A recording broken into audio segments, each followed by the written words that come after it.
월암 스님께서는 북경대학교 철학과에서 도노선 연구로 학위를 하셨고요. 그 간화선 연구하시면서 주로 선방에서 참선을 많이 하시고 계십니다. 현재는 문경 한산사에 있는 용선선원 선원장으로 계십니다. 오늘 발표해 주시겠습니다. 네, 여러분들이 다 아시는 바와 같이 우리 선종에서는 분립문자를 주장합니다. 교회별전이라고 말하고 분립문자라고 말하고 직지인심 견성성불이다. 뭐 이것을 이 사구로 된 어구를 가지고 선종의 종지다. 이렇게 보통 이야기를 합니다. 이 종지에 입각해서 보면은 이 믿음이라고 하는 것이 이 신심이라고 하는 부분을 드러내놓고 그렇게 강조하지는 않는 것 같습니다. 왜 그러냐하면 선종에서 했던 드러난 형상으로서의 어떤 강조되는 것은 좌선이 강조되고 아울러서 참고하는 참선이 어떤 실참실구라 그러죠. 실참실구하는 그런 어떤 수행이 강조가 되고 또 아울러서 깨달음으로 법칙을 삼는다라는 그 선종의 언어에서 보더라도 깨달음을 대단히 강조합니다. 수행과 깨달음을 강조하는 입장에 있다 보니까 오히려 믿음이라는 부분이 그 묻히는 것이 아닌가. 그렇다고 해서 강조하지 않는다고 해가지고 선종에서 어떤 믿음을 중요하게 생각하지 않는 것이다라고는 말할 수 없습니다. 심지어는 그 신신명 같은 데 보면은 신심불이라는 말이 나옵니다. 불이 신심, 신심불이 이런 말이 나오는데 그것은 신심은 불이 아니다. 둘이 아닌 신심 이런 말로서 표현됩니다만 그것은 풀어서 이야기를 하자면 우리 화엄 아까 우리 석기람 교수님께서 화엄에 대해서 말씀을 해주셨습니다만은 우리가 알기로는 화엄의 어떤 신행 체계가 신해행증이다 이렇게 알고 있습니다. 그래서 믿음으로부터 깨달음에 이르는 전 영역에 있어 가지고 그야말로 그것을 어떤 단계적인 믿고 이해하고 실천 수행하고 깨달음을 정득하는 어떤 그 단계적인 어떤 수행 체계가 아니라 신 안에 나머지 세계가 다 포섭이 되고 또 깨달음 안에 또 세 가지가 포섭되는 이런 융습의 원리로 이해를 한다고 한다면은 그야말로 그 신신명에서 말하고 있는 신심은 둘이 아니라고 하는 불이라고 하는 그 논리가 맞지 않는가. 또 어제 법무사에서 하동산 대종사 그러니까 하동산 스님 선사님의 어떤 그런 학술 연찬회를 하고 왔습니다. 거기서 제가 동산 스님의 선사상에 대해서 발표를 하게 됐습니다만 그 스님께서 평생을 참선을 하시고 조실 스님으로 계시고 정화 당시에 종정을 3번이나 지낸 그런 어른이신데 그야말로 어떤 정통의 선사이신데 그 어록에 보면은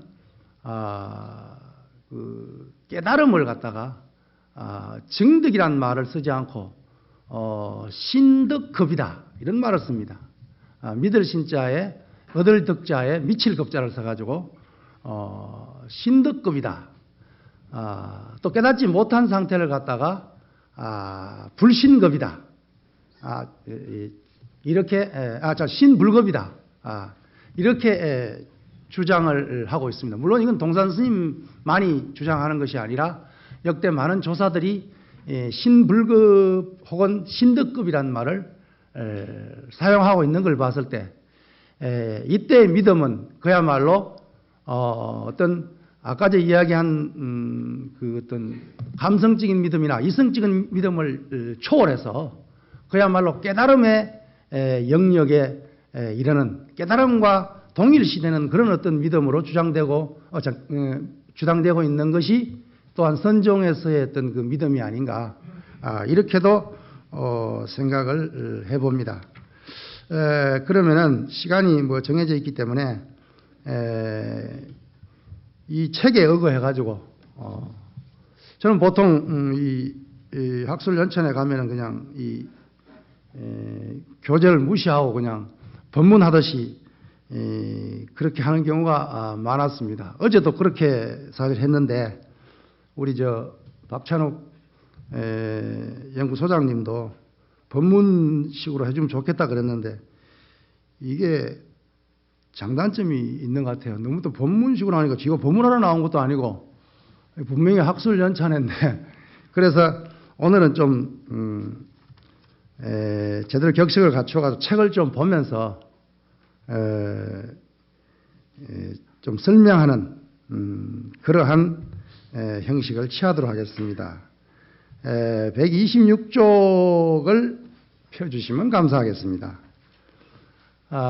저는 선종의 믿음을 정리하면서 첫째 이 심성론적인 믿음과 수정론적인 믿음 그리고 간화선에서의 믿음 그리고 참선 수행에 있어서 선지식의 역할과 선지식에 대한 믿음 뭐 이런 내용으로 채워봤습니다. 그래서 첫 번째 심성론적인 믿음에서 살펴보면은 대성불교에서 주장 특히 아까 우리 석 교수님께서 말씀해 주셨습니다만은 열애장으로서의 어떤 중도불성이라고 하는 그런 입장에서 자성청정이라고 하는 그런 심성론적인 입장에서 출발하고 있다. 이렇게 말씀을 드릴 수가 있겠습니다. 우리가 불교 심성론에서 봤을 때 심성 본정설이 있고 심성 부정설이 있습니다. 심성 본정설은 법화불교 시대 대중부 계통에서 사람의 마음의 성품은 청정하다. 이렇게 주장하는 법화가 있죠. 그걸 심성 본정설이라고 합니다. 본래는 심성은 청정하나 객진소염이다. 객진 번뇌에 오염돼서 드러나 있지 못하다. 이것이 뒷날 이제 열애장 계통에서 열애장으로서 혹은 불성으로서 이렇게 표현이 되어집니다만 이러한 심성 본정설이 있는가 하면 설일체 유부 계통에서는 또 심성 부정설을 주장합니다. 심성 부정설에서는 인간의 심성이라고 하는 것은 본래 청정한 것이 아니다. 청정한 것이 아니기 때문에 수행을 통해서 비로소 청정해질 수 있다. 이렇게 주장하는 것입니다. 이것이 대성불교로 넘어가게 되면은 불성 본유설과 불성 시유설로 이렇게 발전하게 됩니다. 심성이 본정하기 때문에 본래 청정하기 때문에 불성은 본래 갖추고 있는 것이다. 이렇게 불성 본유설로 전개가 되고 그 심성 부정설은 부정하기 때문에 그야말로 수행을 통해서 불성을 만들어야 된다. 이런 입장에서 불성 시유설 비로소 시자를 써가지고 수행을 통해서 비로소 불성이 갖추어진다. 그래서 불성 시유설을 주장하게 됩니다.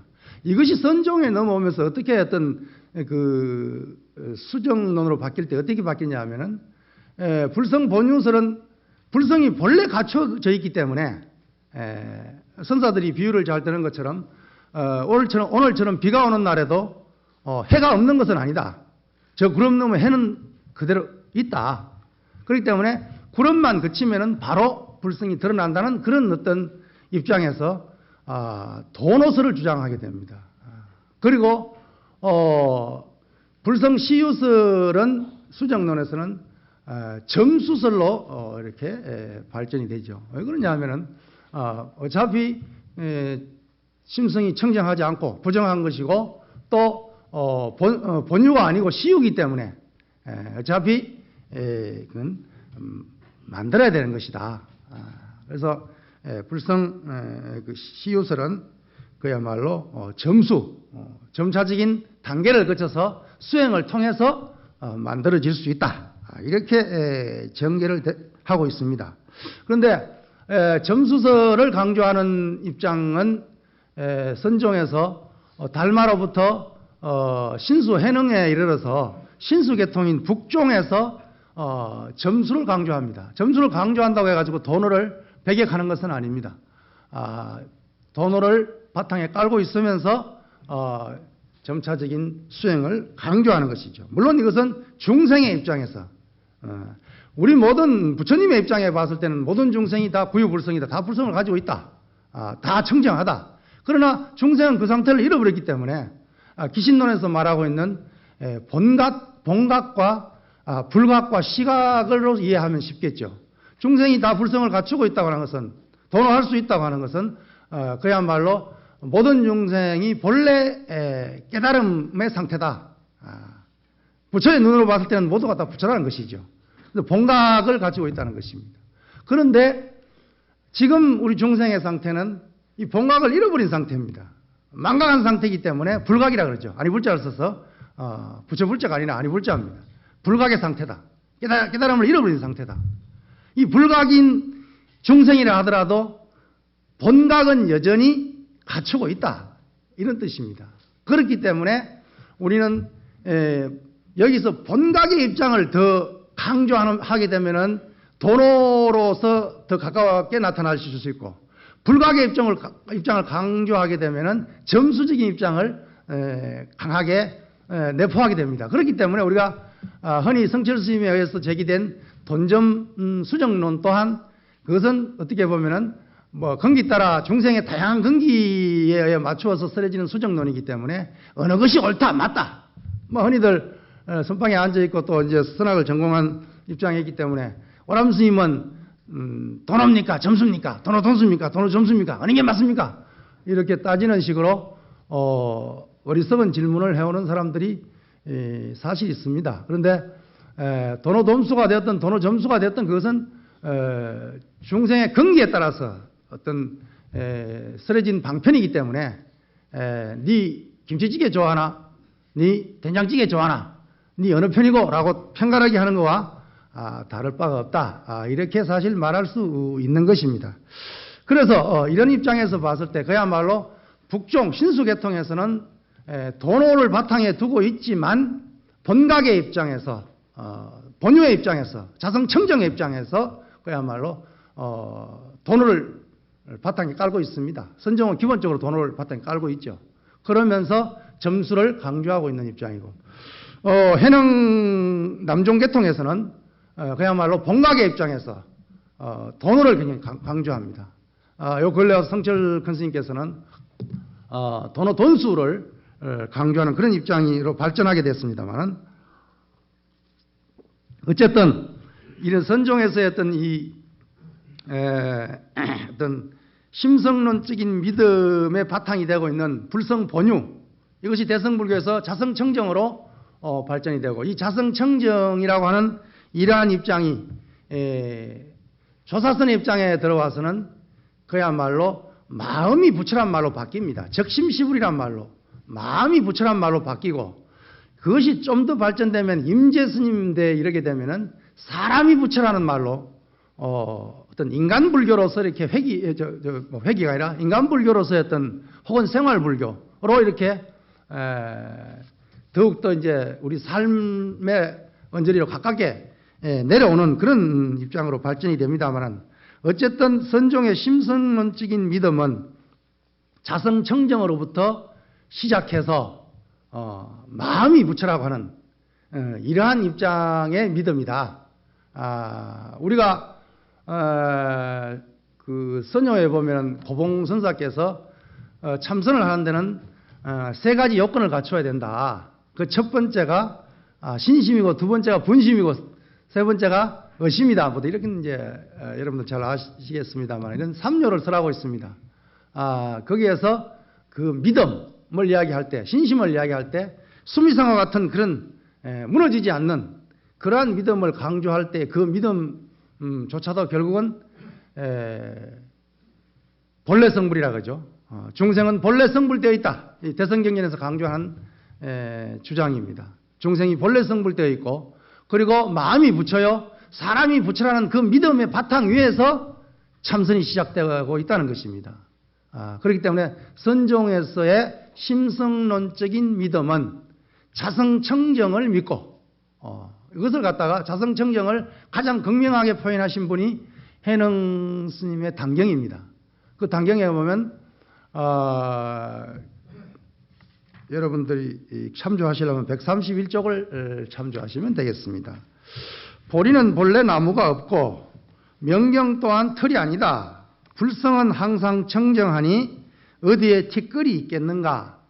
물론 이 개송은 단경의 연출로 이해한다면은 그 앞부분이 신수 스님의 개송이 먼저 등장을 하고 그게 이제 안티로서 등장하는 개송입니다만은 어쨌든 불성은 항상 청정하다. 불성 청정, 자성 청정을 쓰라고 있는 것이죠. 이것은 물론 도랑본 단경, 가장 고본이라고 하는 도랑본 단경에 설해진 내용입니다. 이것이 뒤에 종보본이나 덕이본이나 개송, 설승본이나 이런 어떤 단경의 편찬 연도가 뒤쪽으로 갈수록 변화를 일으키죠. 불성이 항상 청정하다는 불성상청정이라는 이 부분이 본래 무일물이라고 하는 어구로 바뀌죠. 이것은 불성이 항상 청정하다고 했을 때 이 청정이라는 것은 사실 선종에서 청정이란 말은 깨끗하다는 의미를 내포하고 있지만은 공이란 말입니다. 청정이란 공이란 말로 대체해서 이해를 해야 바로 이해할 수 있는 거죠. 그래서 그렇다고 본다면 불성이 항상 청정하다는 말은 본래 무일물이란 말과 아무 그 뜻으로서 의미로서 간극이 없는 그러한 내용이 되겠죠. 물론 어떤 교리적으로 이야기하면 불성 열반 불성에서 반야 공사상을 더욱더 강조하는 그런 쪽으로 했던 이동이라고 말씀할 수 있지만 결국 그러나 육조 해능 스님의 어떤 그 단경에 나오는 선사상이 결국은 제가 봤을 때는 반야의 공사상과 불성의 열반사상을 다 그대로 융합해서 유마의 불의행으로 불의의 어떤 중도행으로 실천으로 회통하는 그러한 입장에 있기 때문에 육조 단경에서 어떤 표방한 그러한 사상들이 뒷날 조사선의 어떤 그 바탕이 되는 그런 입장에서 본다고 한다면은 그야말로 불성이 청정하다, 자성이 청정하다, 본래 무일물이다 라고 하는 이러한 입장들이 선종에서 말하고 있는 심성론적인 믿음이다. 이런 믿음이 바탕이 되어서 참선 수행이 이루어지고 있다. 이렇게 말씀을 드릴 수가 있겠습니다. 근데 우리는 보통 아까도 잠깐 초기 불교할 때 정경영 선생님께서 영성이다 그러니까 그냥 설레설레 하시면서 굉장히 뭐랄까요, 제가 보기에는 좀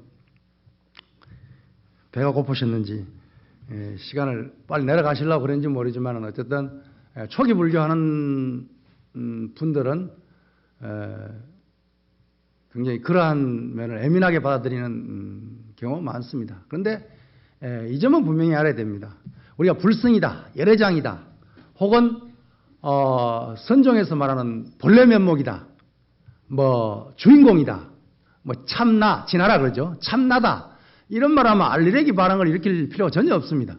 초기 불교에서 말하고 있는 연기, 공, 혹은 중도, 무아, 이러한 말을 대성불교적인 표현 혹은 선종의 어떤 선의 언어로서 재구성해서 표현한 것일 뿐이지 어떤 아트만적인 실체를 인정하는 그런 어떤 의미로서 말하고 있는 것이 결코 아니죠. 그렇기 때문에 그것을 굳이 어떤 시대에 어떠한 방편으로 쓰라고 있느냐가 문제인 것이지, 한국에 오면 한글로 말해야 되고 미국에 가면은 미국 말을 해야 되고 영국에 가면 영국 말을 해야 되는 것처럼 또 어느 시대에 따라 가지고 말이 시간과 공간에 따라서 달라지는 것처럼 그것이 어떤 그 교리 발달적인 입장에서 우리가 이해를 하면은 굳이 그게 상충되는 것도 아니고, 만약 그것이 둘이라고 한다면, 다른 것이라고 한다면 이것은 불교가 될 수 없겠죠. 그리고 불교라고 한다는 것이 굳이 또 초기 불교만이 불교란 것도 아니고 아까 우리 정 교수께서 그렇게 말씀하셨습니다만은 불교라고 하는 것은 부처님 당시에 어떤 원시불교, 근본불교, 초기 불교만 한정할 수도 없고 또 어떤 선만이 불교일 수 없고 대성불교만이 불교일 수 없고 밀교만이 불교일 수 없고 정토만이 불교일 수가 없습니다. 부처님으로부터 면면이 이어져 내려온 부처님의 제자들, 깨달은 어떤 조사들의 어떤 그 말씀까지라도 다 통틀어서 역사 연기적인 입장에서의 불교인 것이지, 굳이 그러면은 중국의 어떤 중화주의 입장에서 불교 대신에 조사가 가르치는 가르침을 해가지고 조교다, 조교 이런 말을 썼습니다. 사실은 그것은 굉장히 어떤 중화주의 입장에서 부처님은 인도 사람이고 중국의 조사는 자기 나라 사람들이라고 해가지고 어떤 그 중화적인 입장에서 불교가 아니고 조교다라는 그런 어떤 말을 하는 경우도 있기는 있었습니다만은 그것은 굉장히 편협한 어떤 불교 이해라고 그렇게 생각이 됩니다. 그래서 우리 자체 내에서 초기 불교하는 사람이 선불교하는 사람 공격하고 선불교하는 사람들이 초기 불교하는 사람 혹은 이런 공격하고 이것은 굉장히 소모적입니다. 우리끼리 싸울 여지가 없습니다. 이 중생의 아픔과 그리고 이 사회의 어떤 질곡을 향해서 우리가 따뜻한 손을 내밀 그럴 시간도 지금 우리가 없고 그러지도 못하고 있는 입장인데 우리끼리 그런 정말 어떤 제대로 된 논쟁이 아닌 그러한 논쟁에 우리가 소모할 시간이 없다고 이렇게 말씀을 드릴 수가 있습니다. 거기에 입각해서 보면은 그야말로 자성이 청정하고 마음이 부처라고 하는 이런 어떤 중도불성의 입장에서 선종에서는 그것을 진공묘유다 이렇게 표현합니다. 진공묘유다. 그러니까 중도란 말이죠. 진공에 의한 묘유, 묘유에 의한 진공이다. 이렇게 표현하죠. 그래서 대성불교에서는 진공묘유라 그러고 이것을 우리 선종에서는 공적경지다 또 이렇게 바꾸어서 이야기를 합니다. 그래서 우리 어떤 가나선 입장에서는 또 이걸 말을 바꿔서 성성적직이다 또 이렇게 어떤 수행론적으로 표현을 하기도 합니다만 그러한 용어들이 그렇게 바꿔져 가고 있기 때문에 불교를 처음 접하는 사람들은 굉장히 헷갈릴 수가 있기는 있지만은 그러나 그것이 다른 내용을 포함하는 것이 아니라 선종에서의 공적경지와 대성불교에서 진공묘유와 그리고 그 초기 불교에서 설하고 있는 어떤 무아와 공과 이런 연기가 결코 다른 내용일 수 없다 이렇게 말씀을 드릴 수가 있겠습니다. 이러한 어떤 그 심성론적인 믿음을 바탕으로 해서 수정론적인 입장의 믿음으로 넘어가게 되면은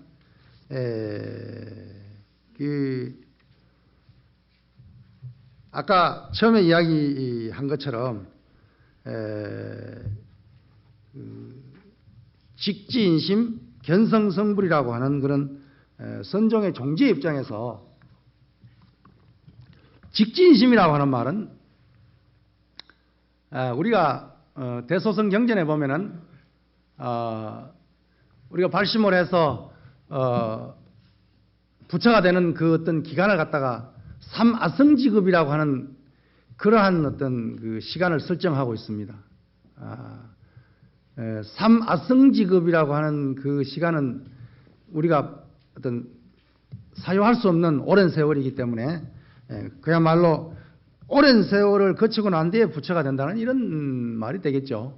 그런데 이것이 중국으로 넘어오면서 특히 중국 선종에서 도노 성불을 주장하면서 이것이 어떤 시간 개념과 그야말로 어떤 깨달음의 어떤 그 청차 내용 이것까지를 다 포함해서 어떤 도노적인 입장에서 일념 성불을 주장합니다. 한 생각 찰나에 성불하는 그러니까 어떻게 보면 일념적시 무량겁이요 무량원겁이 즉 일념이라고 하는 어떤 화엄의 도리를 원용해서 그렇게 말을 할 수가 있겠습니다만은 삼아성지급이라고 하는 그런 오랜 세월을 거쳐서 부처가 된다고 하는 성불한다고 하는 그런 어떤 논리에 비해서 일념성불이라고 하는 것은 찰나에 한 생각에 바로 성불을 한다. 이렇게 주장을 하는데 그 어떤 바탕이 바로 아까 이야기한 그 본래 성불입니다.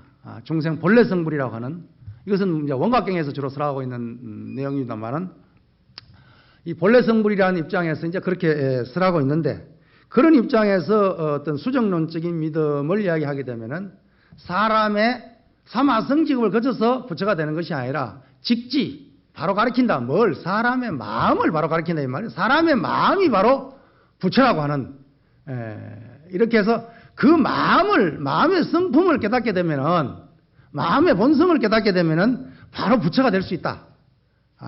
이렇게 설하기 때문에 그야말로 수정론적인 선종의 수정론적인 믿음은 견성 성불이다 이렇게 말할 수 있습니다. 견성이 성불이다. 이렇게 말하는 것이죠. 그러니까 마음의 성품을 깨닫게 되면은 성품을 보게 되면 견성이 볼견자니까 보게 되면은 부처를 이룬다. 부처가 된다 이 말이죠. 근데 여기에서 이제 견성 성불이라는 말에서 견성이 곧 그대로 성불이냐? 견성을 하고 난 뒤에 또 수행을 더해야 성불이 되느냐? 이게 이제 갈라지 이 부분에서 이제 돈점으로 이제 갈라지는 부분입니다만은 뭐 멀리 중국 남북조 시대까지 거슬러 올라갈 것도 없고 육조 해능 시대까지 거슬러 올라갈 것도 없고 바로 이 시대를 살다 간 두 선사를 예를 들어서 말씀을 드리면 성철 선사께서는 견성이 바로 성불이다 이렇게 주장을 하십니다. 그러니까 견성을 하게 되면 마음의 성품을 보게 되면 깨닫게 되면 그것이 그대로 성불이다. 그렇기 때문에 성철 스님께서 주장하시는 이 견성은 구경 견성입니다. 그러니까 다시 말하면 깨달음을 갖다가 구경각으로 한정짓는 것입니다. 그러니까 돈수했을 때 그 돈호는 화엄경에서 말하고 있는 보살 52위를 거쳐서 등각 묘각을 거쳐서 구경의 불지에 이르러서 성불하는 것이다 라고 주장하고 있기 때문에 그야말로 여기서 말하는 견성은 여기서 말하는 깨달음은 보살 구경지에 이르는 깨달음으로서의 견성이기 때문에 견성이 그대로 성불이다 이렇게 주장을 하는 것입니다. 거기에 비해 가지고 또한 이 시대를 함께 살다가 열반에 드신 청화 선사께서는 깨달음을 갖다가 구경각으로 말하지 않고 여러 가지 깨달음을 설정을 합니다. 물론 대승기실론에서 구경각을 말씀하시고 수분각을 말씀하시고 상사각을 말씀하고 있죠. 구경의 완벽한 깨달음, 부처의 깨달음과 수분각 나름대로의 깨달음이죠. 어떤 뭐랄까요? 보살은 보살의 깨달음이 있고 벽지불은 영각은 영각의 깨달음이 있고 아라한은 아라한의 깨달음이 있다. 이렇게 수분각을 이야기하고 그 다음에 이제 상사각 이건 뭐 중생의 깨달음을 이야기하겠죠. 그야말로 비슷한 깨달음이다. 이렇게 깨달음이 어떤 고정되지 않고 다양하게 설정되어 있는 입장에서 본다고 한다면 청화 스님께서는 증오와 깨달을 증자를 써서 제가 저 경상도 사람이 돼가지고 이 밑으로 된 정자하고 옆으로 된 정자하고 이게 잘 구분이 안 됩니다. 그러니까 저 단어는 한다고 하는데 여러분들이 새겨서 들어주십시오. 증오입니다. 밑으로 된 깨달을 증자입니다. 그러니까 증오와 해오를 구분합니다. 해오는 아르마리 생각으로서 아르마리로서 깨닫는 중생각이다 이런 뜻입니다. 중생의 깨달음이다 이 말입니다. 근데 증오는 보살로서 보살 초지에서 깨닫는 보살이 초지로부터 십지가 있는데 보살 초지 환희지에서 깨닫는 깨달음으로서 이것은 중생각이 아니고 성인각이다. 성인의 깨달음이다. 이렇게 설정을 합니다. 그래서 이 해오를 통한 중생각으로서의 해오를 통해서 이 해오도 도노라고 말을 합니다. 도노. 이 도노를 하고 난 뒤에 증오, 다시 말하면 성인으로서의 깨달음을 이루기 위해서 점수를 해야 된다는 것이죠. 그래서 도노 점수가 형성되는 것이고, 또 설사 보살로서 성인으로서의 어떤 증오를 했다 하더라도 부처의 구경각에 이르기 위해서는 또한 점수가 필요하다. 이렇게 중간 사다리를 많이 놓고 있습니다. 이러한 입장에서 또 정확하게 말하면 해오 점수, 증오 점수 이렇게 나누어서 주장하고 계시는 분이 청화 선사이신데, 이 두 분의 생각이 사실 주장이 어떻게 보면 상충되는 것 같지만은 제가 봤을 때는 결코 상충이 되지 않는 것이고, 어느 입장에서 어떻게 설하고 있는가, 거기에 따라 가지고 달라질 수 있다는 그러한 입장이라고 말씀을 드릴 수가 있겠습니다. 견성이 그대로 성불이든, 견성하고 난 뒤에 다시 수행을 통해 가지고 성불이 되든, 어쨌든 견성성불이라고 하는 이 믿음이, 견성해서 성불한다고 하는 이 믿음이 선종의 수정론적인 믿음이다. 이렇게 말씀을 드릴 수가 있습니다. 그 다음에는 선지식에 대한 믿음입니다. 우리 다른 종교에서도 마찬가지고 우리 일반 사회에서도 마찬가지죠. 성각자에 대한 믿음은 절대적이어야 되고 초의 의심이 없어야 되죠. 특히 우리 선종의 어떤 참선 수행에 있어서는 그 스승의 역할, 선지식의 역할은 거의 절대적입니다. 우리 간화선이 지금 굉장히 위기라고 말을 합니다. 왜 위기라고 말하느냐는, 제가 봤을 때는 조사선의 입장에서 파생되어진 간화선, 간화선과 조사선을 갖다가 엄격히 이 구분을 해야 되겠지만, 그러나 또 이제 그것을 하나로 묶어서 이해한다고 한다면은 조사선의 입장에서는 스승의 역할이 대단히 중요합니다. 그래서 이 스승에 대한 절대적인 믿음을 강조하고 있는데, 천태 스님께서는 삼종선지식을 이야기하고 있죠. 그 외호선지식을 이야기하고 있고, 그 다음에 동행선지식을 이야기하고 있고, 교수선지식을 이야기하고 있습니다. 선지식이라고 하는 것이 교수선지식, 스승으로서만이 선지식이 아니라 어떤 수행에 해가는데, 우리가 올바른 삶을 살아가는데 외워해주는 외워선지식, 또 선지식이고, 또 같이 어떤 공부를 해나가는, 수행을 해나가는 어떤 도반으로서의 어떤 입장에 있는 분들도 또한 동행선지식이 될 수 있다는 것이죠.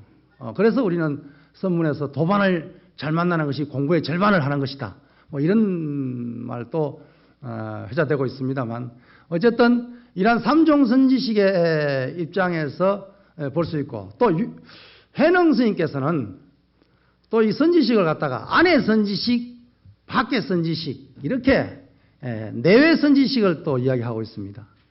밖의 선지식이 아무리 올바른 가르침을 펴주더라도 안의 선지식, 내 스스로가, 내 스스로의 선지식이 그것을 받아들일 수 없다고 한다면은 이것은 아무 소용이 없다. 그래서 안팎의 선지식이 상응되어질 때만이 제대로 선지식의 역할이 구비되어질 수 있다. 이렇게 설하고 있습니다. 그렇기 때문에 요즘 와서 우리가 늘 말합니다. 요즘은 선지식이 없어요. 선지식이 없다고 이렇게 비난조로 이야기를 많이 합니다. 물론 여기서 말하는 선지식은 자상하게, 친절하게 지도해주는 스승을 말할 것입니다. 옛날 조사선 전통에서는 1:1 교육입니다. 굳이 요즘 말로 하면 눈높이 교육입니다. 한 사람 한 사람 그 사람의 근기에 맞는 그런 방편을 시설해서 수행을 지도했습니다. 그런데 요즘 조실방장 스님들께서는 그렇게 자상하게는 하지 않습니다. 또 그렇게 뭐 그분들만 나무랄 수 없는 것이 요즘 사람들은 그렇게 자상하게 교육을 받으려고 하지 않습니다. 어떻게 보면 선지식이 필요 없는 시대인지 모릅니다. 다 자기가 알아서 하니까. 다 부처가 됐다 이 말입니다.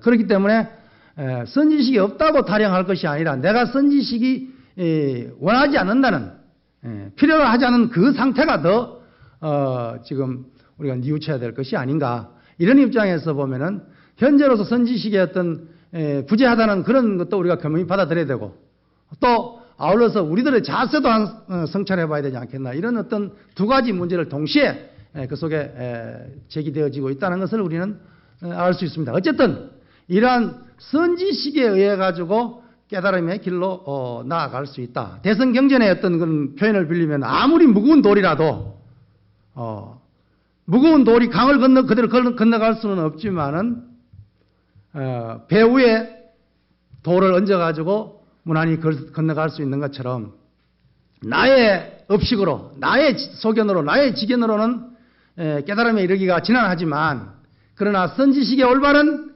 가르침의 배를 타게 되면은 무난하게 전덕에 건너갈 수 있다라고 하는 그런 표현을 쓰면서 선지식의 어떤 중요성을 대단히 강조하고 있습니다. 뒤에 물음이 또 준비되어 있는 줄 알고 있습니다만은 그러면 선지식을 어떻게 식별하느냐? 요거는 다음에 하도록 하겠습니다. 그 다음에는 이제 화두 수행에 있어서의 어떤 믿음입니다. 얼마 전에 16일인가 우리 오광남 교수님과 함께 그 일간지하고 교계 신문에 기자 간담회를 했습니다. 그때 분위기로는 오늘 여기 분위기가 꽉 차가지고 복도까지 그냥 꽉 찰 걸로 그런 좋은 분위기였는데 듬성듬성 해가지고 주최 측에서 지금 조금 난감해하는 것 같습니다. 어쨌든 그래 거기서 기자 간담회를 통해 가지고 기사가 좀 나갔습니다. 나가는데 이제 기자분들은 늘 그런 것 같아요. 자기들 필요한 말만 뽑아 기사를 쓰는 것 같아요. 그러니까 이제 기자 간담회 같은 것도 자주 해보는 게 이제 꾀가 생겨서 이제 요걸 강조하는 것 같지만 살짝 옆으로 던지는 이것이 틀림없이 확 물고 이걸 기사로 쓸 걸 미리 짐작하고 말을 해야지 지 혼자 멋대로 말했다가는 이 낭패를 당하겠구나 이런 생각을 했습니다. 왜 그런가 하니 교계 어느 신문에서 신문인가 뭐 인터넷인가 모르겠습니다만 거기에서 오람 스님이 강조하기를 참선하는 사람은 화두 참선, 화두를 들고 참선하는 것에 대한 확실한 믿음이 있어야 된다라는 그 부분만 딱 기사로 해버리니까 그 밑에 댓글 달기로 일종의 악플이죠. 니는 참선을 잘 모른다.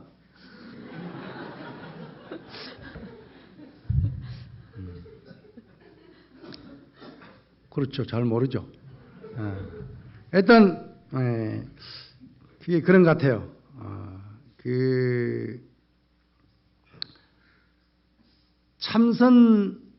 화두 참선하는 사람들은 다 그러한 믿음을 가지고 있습니다.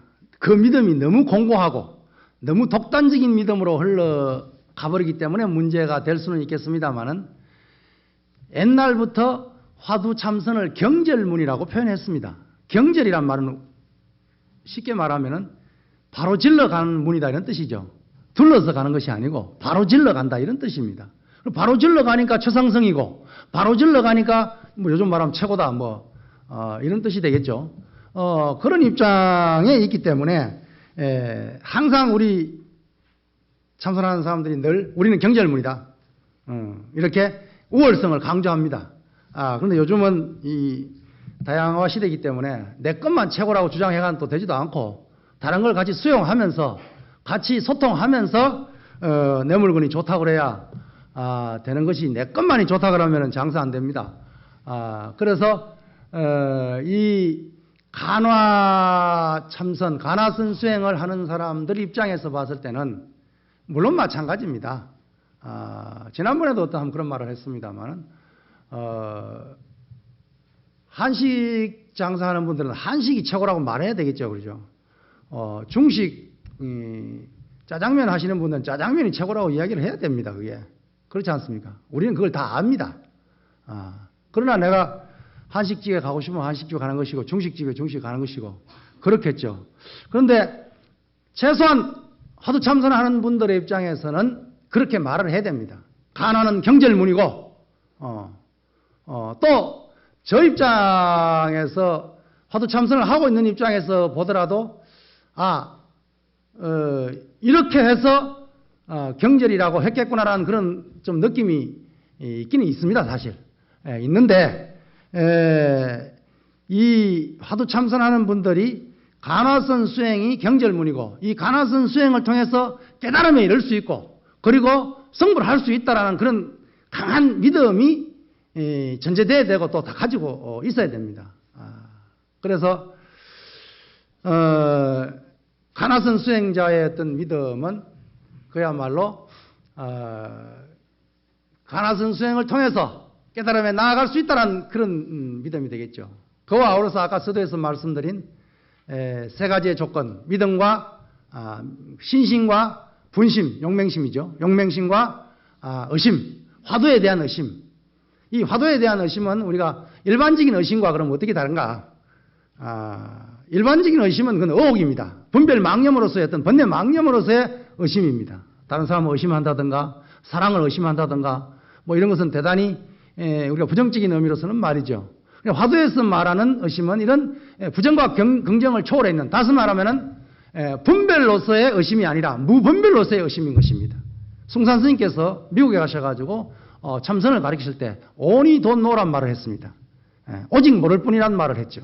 오직 모를 뿐이란 말은 그야말로 분별의 세계에서 마지막 장벽에, 달마 스님이 말씀한 그 장벽에 다다랐다는 것이죠. 오직 모를 뿐이란 분별이 끝난 나홍 스님의 개송을 이야기하면은 아미타불 제하방 착덕심도 절망만 염도 염궁 무렴체 염도 염궁이라고 하는 이 염궁 생각이 다한 곳, 생각이 나아가서 생각이 다한 염궁, 물론 이걸 경허 스님께서는 염궁선이라고 표현하셨습니다. 생각이 다한, 분별이 다한 그 자리. 그래서 거기에서의 의심이죠. 그럴 때는 거기서는 의심이 나올 수밖에 없는 이러한 입장에서의 어떤 화두심이기 때문에 이것을 갖다가 우리 선에서는 화두짜리는 생각 이전 짜리다 이런 표현을 씁니다. 그 말이 바로 그 말입니다. 말 이전 소식이요 생각 이전 짜리다 이런 표현을 쓰는 것이 바로 분별로서의 의심이 아니라 무분별로서의 의심을 향해서 뚫고 나아가는, 그렇기 때문에 그걸 조사관이다, 관문이다. 뚫고 나아가야 되기 때문에 그러한 입장에서 화두선을 이야기하고 있다, 이렇게 말씀을 드릴 수가 있겠습니다. 시간이 많은 시간이 지나가서요. 그렇습니까? 예, 좋은 말씀. 사실은 견성이라고 할 때 그 성품을 본다 그랬는데 그 보는 것에 대해 가지고 좀 말씀을 드리려고 그랬는데 이게 뭐 횡설수설하다 보니까 시간이 다 지나간 것 같습니다. 기회가 있으면 다시 말씀드리려 하고 이것으로서 가름하겠습니다. 성불하겠습니다. 예, 감사합니다. 스님께서 심성론적 관점에서 불교 사적인 흐름을 또 다 흩어주시고 그다음에 수행론적 관점에서 많이 이렇게 토론되고 있는 그 돈점 논쟁까지도 또 다 회통시켜 주셨습니다. 그리고 또 간화선 수행에 대해서 말씀을 해주셨는데요. 그 대승 선사상에서 선에서 믿음을 말씀하시기 때문에 저로서는 그럼 초기 불교의 그 믿음하고 또 다른 선 이외의 대승과 이 선사상에서의 믿음이 특별하게 어떤 점이 다른가, 선수행은 독특하기 때문에 그걸 여쭤보려고 했는데 그런 어리석은 질문은 던지면 시간만 소모하는 거다 이렇게 말씀하셨기 때문에 그 질문은 드리기가 힘든 것 같고요. 예, 그 믿음이지만 결국은 믿음이라는 것이 견성 성부를 믿는 것이다라는 말씀이시고 그 견성하는 그 견성의 자리를, 그 도노의 자리를 해오로 놓으면은 수행을 통해서 궁극적인 경지에 이르는 부처가 되는 것이고, 궁극적인 수행까지 다 포함하고 나서 비로소 그 경지에 섰을 때의 깨달음을 도노라고 친다면은 곧 돈, 즉 이제 돈수의 관점이 된다라는 말씀으로 설명을 해주신 것 같습니다.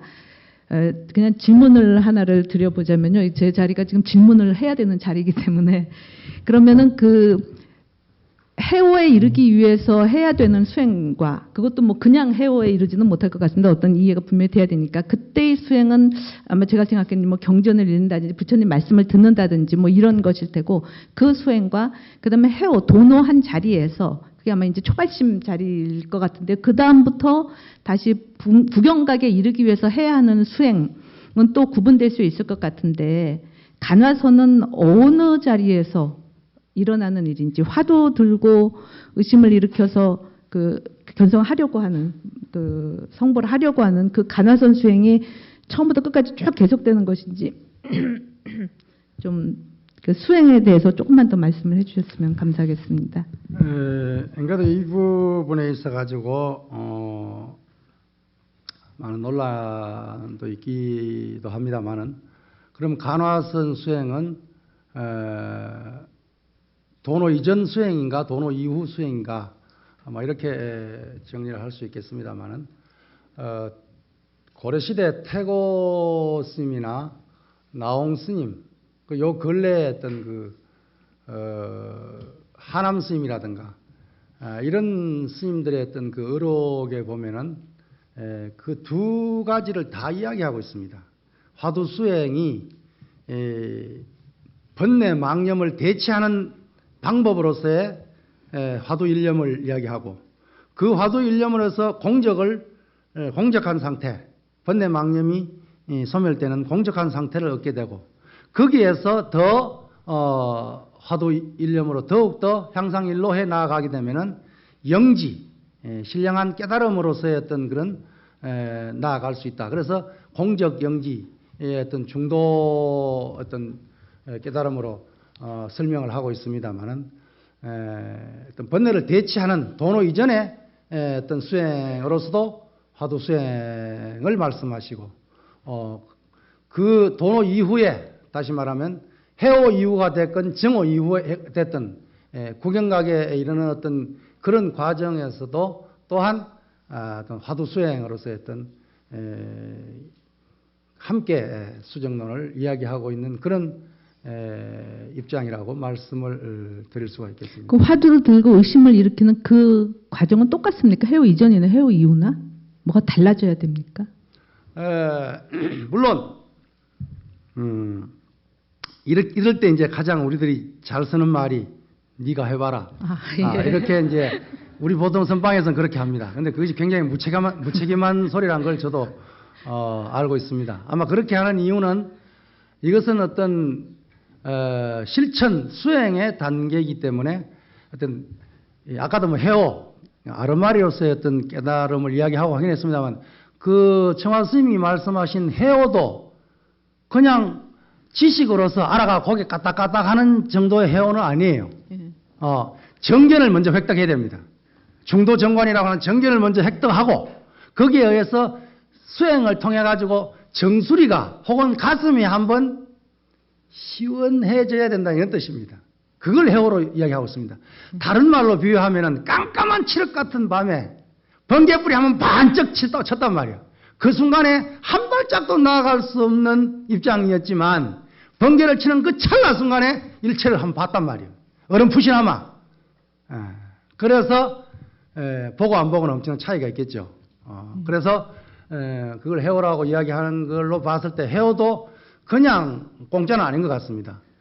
그렇기 때문에 보통 그냥 왜 스님들이 그 해보면 안단 말을 자주 하냐면 이 명색에 이렇게 얄궂은 모습으로 선방에 참선한다고 앉아있으면 이상한 분들이 와가 자꾸 건드립니다. 네가 얼마나 공부가 됐냐고 건드리고 네가 얼마나 수행이 됐냐고 건드리고 자꾸 이제 건드리고 이렇기 때문에 굉장히 뭐랄까요 좀 수세적이고 방어적인 입장이 사실 되는 수가 있어요. 요즘은 또 우리 오광남 교수님과 우리 목사님 계십니다만은 지하철 같은 데도 이렇게 가다 보면은 이렇게 끌려가 가지고 이렇게 여기 잡고 끌려가 가지고 나는 무슨 말 하려고 끌고 가는가 싶어 따라가 봤더니 그가 기회되고 예수 믿고 천당 가세요. 이런 굉장히 그런 경우가 좀 많습니다. 특히 참선하는 사람들이 있어가지고 이런 다시 말하면 아까도 안에 선지시 밖에 선지시 이야기했지만은 자기가 간절하게 어떤 수행에 입각해가지고 뭔가를 성취하려고 하는 그런 생각 없이 수행에 정신 없이 그냥 어떤 막연히 어떤 그 적개심을 품고 공격의 대상으로서 뭐 내가 설사 수행을 잘못하고 있다 하더라도 수행자를 대하는 그런 입장들이 너무 비일비재하기 때문에 또 어떤 그런 방어적 입장에서 그렇게 표현할 수도 있겠습니다만은 이런 입장에서는 사실 좀 이론적인 것보다는 좀 실천적인 수행이 필요하겠죠. 필요한데 그것을 굳이 어떻게 명료하게 표현하는 그런 말의 기술이 제가 어떻게 되는지 모르겠습니다만은 처음에는 이게 이제 조사선에 나온 조사의 말을 빌려면 온계 반계 이런 표현을 씁니다. 온계 반계. 그러니까 온계는 전체를 말하겠죠. 일념의 상태를 말하겠죠. 반계는 뭐예요? 번뇌 반, 화두 반, 막 이렇게 말할 수 있겠죠. 우리가 처음 공부하는데 뭐 화두 일념이 제대로 되겠습니까? 그게 안 그렇습니까? 온갖 번뇌 망념이 죽을 듯이 일어나는데 그것을 갖다가 화두로 이렇게 대체한다는 것이 쉽지는 않겠죠. 처음 수행하게 되면 반계 수행이 될 수밖에 없습니다. 그렇겠죠. 누구나 다 그것이 온전한 어떤 최상승 근기가 돼가지고 생이지지가 아닌 딴에는 그야말로 반계밖에 될 수 없겠죠.